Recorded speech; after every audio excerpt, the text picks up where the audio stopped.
don't kill your sister. You guys look taller in the picture. Go ahead. Mahalo. Aloha mai kako. Thank you guys for joining us. My name is Mailani Makaina'i and I'm the host of the Mailani Hawaii Mentorship. And I'm here, thankfully, interviewing Kea Peahu and also her mom, Sanoi Peahu.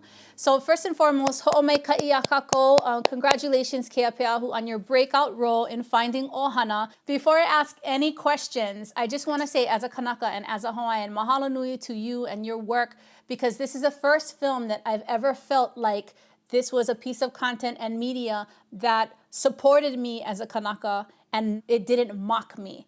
I felt more a part of this film than any other film prior.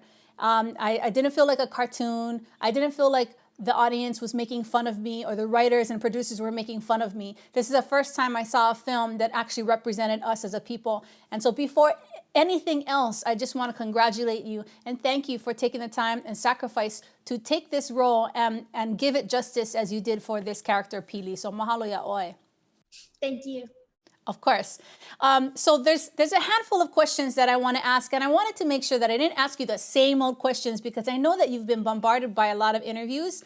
One of the things that I wanted to share is this story, and it's been compared to the 80s gem piece known as Goonies, and people are calling it the Hawaiian Goonies. But what I really loved about this story is that in the end, you folks chose to not touch the treasure and not take it because it was kapu.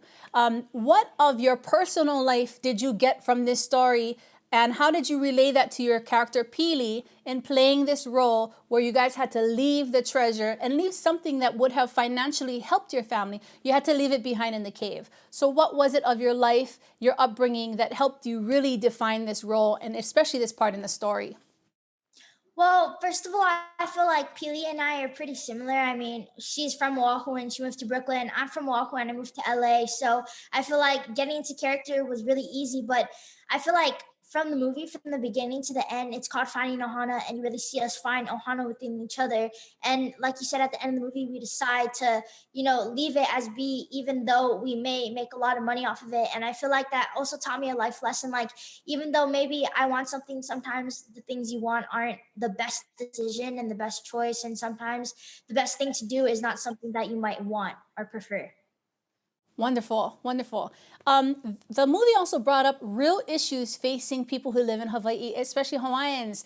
One of them being the need to move away from Hawaii for bigger opportunity and also for the cost of living. There's other areas outside of Hawaii where you can have more of an affordable life. How has that been related to you since you mentioned you left Hawaii to move to LA, even though you fly back and forth and visit your ohana?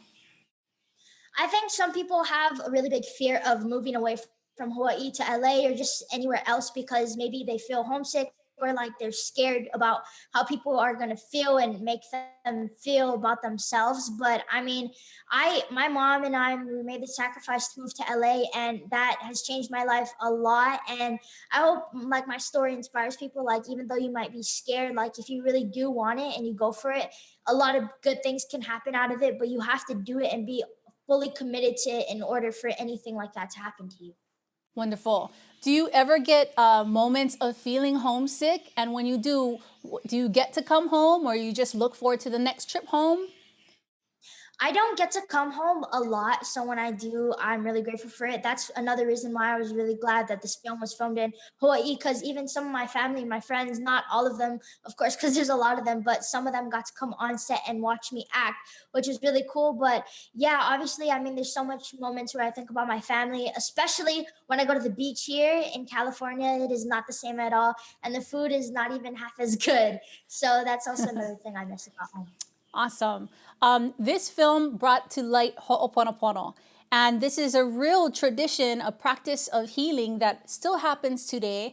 In fact, I was a student of Auntie Malia Craver, who's a student of Auntie Mary Kavena Pukui. And these are like Hawaiian icons, Hawaiian greats of the ike and knowledge that we get to practice now as a people because of their work in the past. And my question is, have you grown up with ho'oponopono in your ohana, or has your ohana practiced ho'oponopono in times of conflict?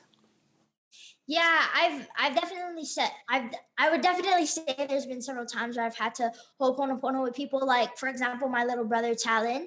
We obviously fight, so we have to apologize and make up for our mistakes a lot. And even just people in general, I have to apologize a lot and make sure that we make up for the things we got mistaken for or anything like that. And I remember in this film, actually, I got interviewed with Kelly earlier today, and I learned originally Jude was going to make the script for the Ho'oponopono part with Kelly and Branscombe all Hawaiian, but she thought that it was such a special and heartfelt moment that she didn't want people to, that don't understand the Hawaiian language to just focus on the subtitles, and she wanted them to be able to really pay attention to the scene and really receive it for the scene that it's meant to be. And so she put like half Hawaiian and half like English so that people would understand, but they would also hear a little bit more about the Hawaiian culture. Wonderful. Now some questions for Mom, Sanoi. Mom, congratulations. Your daughter is on the #1 Netflix movie in the nation. How does it feel? I met you 5 years ago. This is a really quick journey if you take that into account from 5 years to now, Kea with her first breakout role. How is it for you as a mom just watching this all transpire? It's crazy. Um, you know, I jumped into it with no plan whatsoever. We moved to LA without even a house. We moved in hoping that we were going to stay at a family member's home, but I got there and it wasn't going to work out the way I'd planned. So we drove to San Diego, stayed with my mom's friend for a month, looked around for a home, drove up and down from San Diego to North Hollywood. And so we finally got situated after a month. But even back then, we would both travel back and forth to Hawaii. So it'd be 1 month there, 1 month here in Hawaii, which I'm home here right now. And with Tiff coming along, it helped out a lot. I was able to travel and kind of balance Kea and work, but everything's been so fast paced that it's kind of been hard to sit and really really sit into all of what's going in. Like, to be honest with you, I'd be lying to you if I told you that I've fully comprehended where we're at. And everything seems like it's gone on so fast that I cannot even see like everything we've been so blessed in the sense of like being working with all of the right people. Like, we haven't had one bad experience yet. And we're so blessed and so lucky for that. And the support system is super strong. And we just keep our eyes on the prize. Like, moving back to Hawaii, we love home. Home's always gonna be home. And we can always travel. It's a flight away. But being on this journey, there's no other way that it could work. So we just gotta make it happen. I'm super proud of her. Even for me, watching her in the film to now, she's grown so much, and it kind of trips me out. Like, even right now on this Zoom call, her being in LA, me being in Hawaii, and just listening to her speak and stuff, I'm really proud of her. She's come a long way, and I push her a lot. I'm really hard on her, but at the end of the day, she chooses the words that come out of her mouth, and it's really heartwarming to hear her speak the way she does. So I'm proud of you, Kale. Thank you. I know, I'm very impressed. I mean, gosh, this is baby girl, and now you have some makeup on, and you're just so fluent in your language and in your verbiage. Would you say the training that you've had in these last years, from your coaches to your experience of dance to the shows that you've been on from World of Dance, and then the tours that you've been on, touring with J-Lo, having the chance to be with icons like Janet Jackson, has that all helped prepare you for the work that you had to put out for this movie? Yes, I definitely say that prepared me a lot, because I feel like throughout all these years, there are all these classes, all these jobs, all these performances and competitions that I've got to do. They've definitely helped me realize who I am as a person, as a dancer. They've helped me, for example, with dancing, like all the action stuff that we have to do.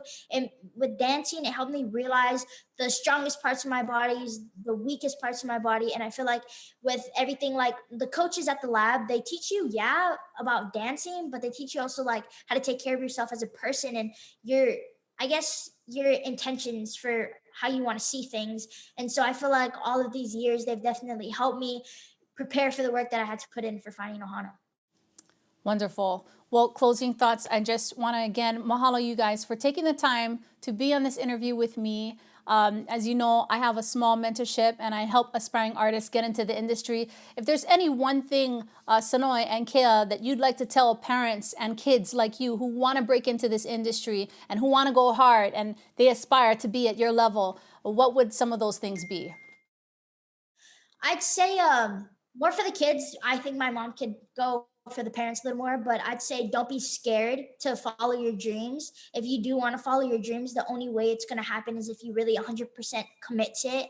And don't be scared about what people are going to think or how they're going to make you feel, because at the end of the day, your dreams are yours, they're not theirs. So I think just don't give up on yourself and don't let what anyone says or does affect how you feel about your dreams and yourself. Wonderful. And then on the parent side of things, I mean, I feel going off of what Kea just said, that doesn't stop as a child. It carries on to us as parents and adults, you know. We can't be scared either. And a lot of times, you know, everyone as parents, we're so focused on bills and making sure that our home is taken care of and the primary needs are met, you know. But it's like going outside of the box and putting yourself in uncomfortable situations to grow. That's what it takes, because if you sit in your comfort zone, you're never going to grow, you're never going to learn. You got to be uncomfortable and you got to face those challenges. And just like for kids, don't be afraid to follow your dreams. You cannot be afraid to you know, put those dreams out there and push them forward for your kids too. Just got to go. Wonderful. Well, I love you guys. I can't wait for the next time we can all get together again, hopefully at the beach, hopefully with our boards and a barbecue. But you guys take care. God bless you. And on behalf of myself, my Ohana, Hawaii and the Lahui, Ho'omaikai Kako, again, congratulations for being the #1 movie on Netflix in the nation. And I know I'm going to see you guys soon. God bless. Aloha. Thank you. Thank you.